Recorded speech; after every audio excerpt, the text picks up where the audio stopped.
Okay, I think this is like take 4 of trying to intro this. Let's do it again. Fourth time's a charm.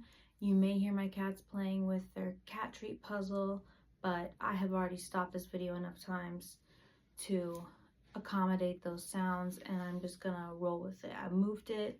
Hopefully they're done with it soon, but let's just get into what I want to put out today.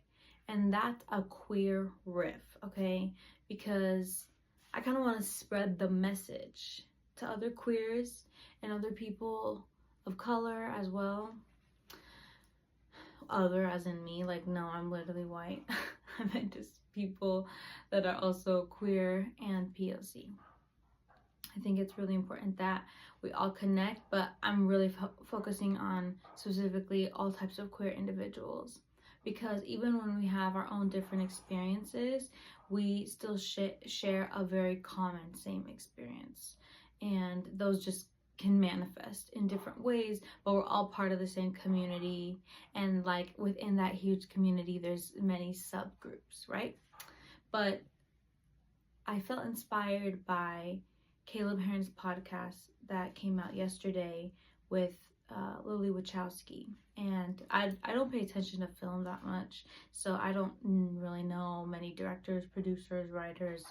I don't know that stuff very well.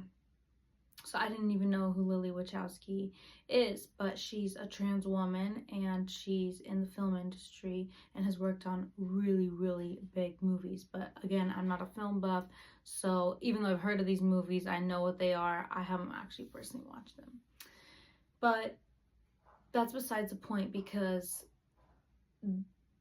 the point is she so well explained what it's like to feel seen by other people within your community. And that's one thing that I feel like there's this wave of like affirmation that hits you when you are seeing other people within your community. So like specifically LGBTQ people, but now like for me, like the deeper I get into like queer, like lesbians, like that is something that's so fascinating to me and like so beautiful to me, and when I'm around it, it feels very, very affirming. But like I can coexist with other LGBTQ plus individuals and still see them.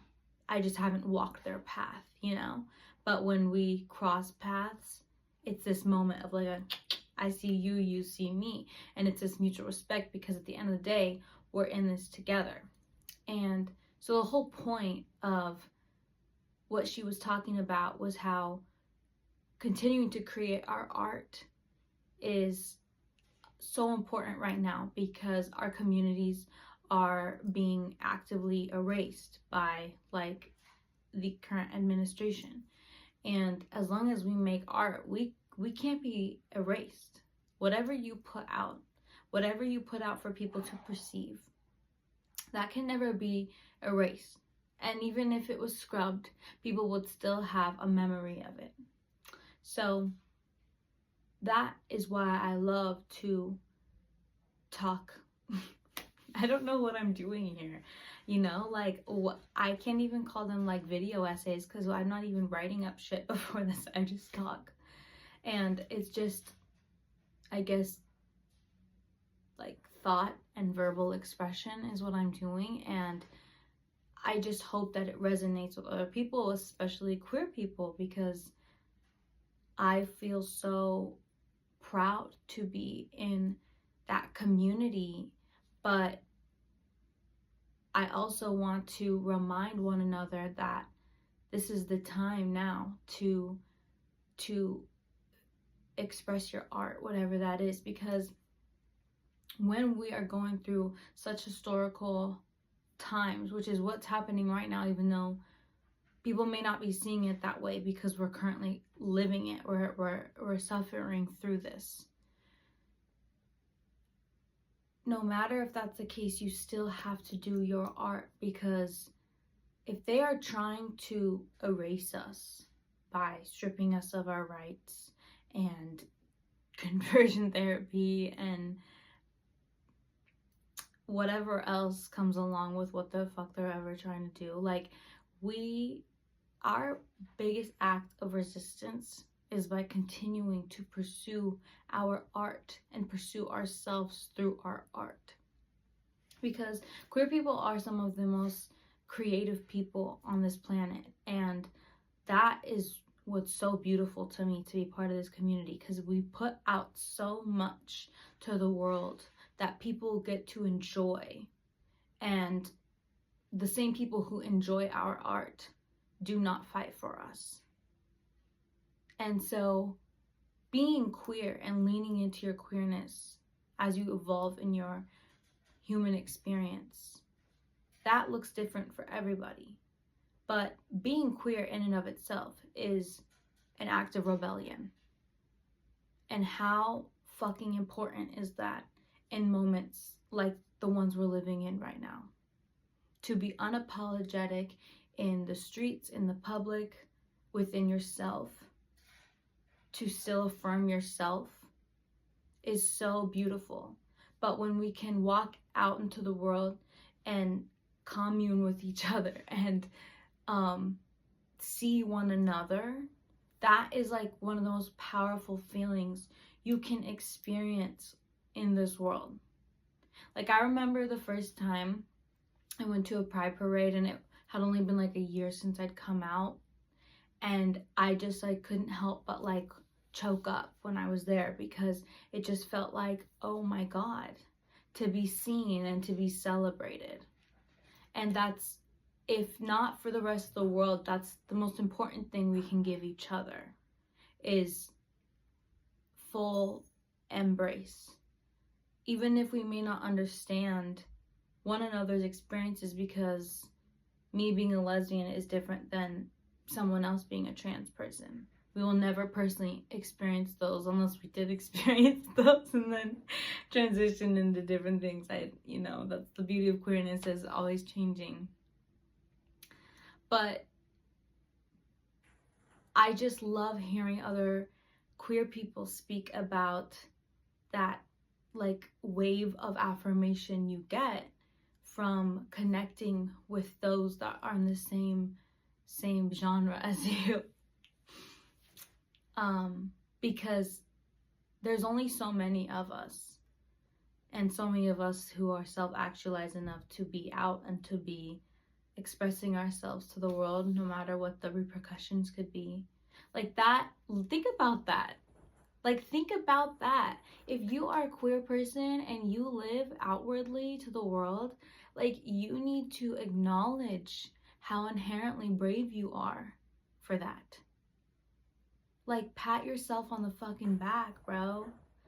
Because there are people that come out and then they change their mind because they can't live within their truth. And yet we all will live in our truth, no matter what that may bring us. And so you are already an act of rebellion, and rebellion is not bad. Rebellion takes courage, and rebellion takes passion. And so in the face of dark times, rebel with your art, rebel with your personhood, rebel with how you carry yourself in the world, and express yourself to everyone that may be perceiving you. Because you are more courageous than most. And so, no matter how many people may want to demonize our communities, that demonization that's projected onto us is fear from people who are afraid to express themselves to the fullest potential. So, this is my art, whatever it is.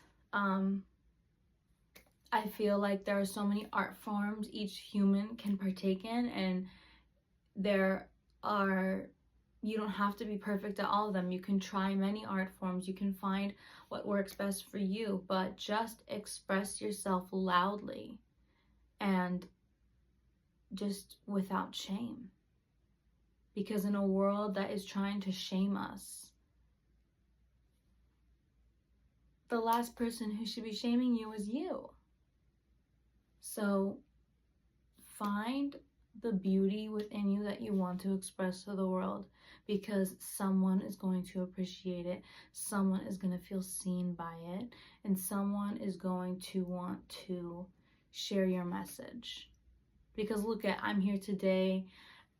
Caleb Heron's podcast does not necessarily need more marketing, but that podcast episode just resonated with me so much, because he even acknowledged that I don't know how we're going to get out of this, but I do believe that the world is going to be better on the other side, and I fucking fully believe in that. We are in very, very, very dark times, clearly. And it's really not funny. It's disgusting, frankly, but we don't need to delve into that. I've already talked about that so much. My point is that there will be a way. We don't know how, but the closer we want to get to that end, the more we have to express ourselves. Keep rebelling, keep resisting, keep creating. You are worthy of being seen, and I want to see your art too. So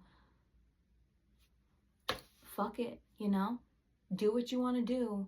Be who you want to be loud, be passionate, have some grit, have a little fury within you, whatever it takes, but be kind to yourself and be kind to others, and continue to pursue yourself.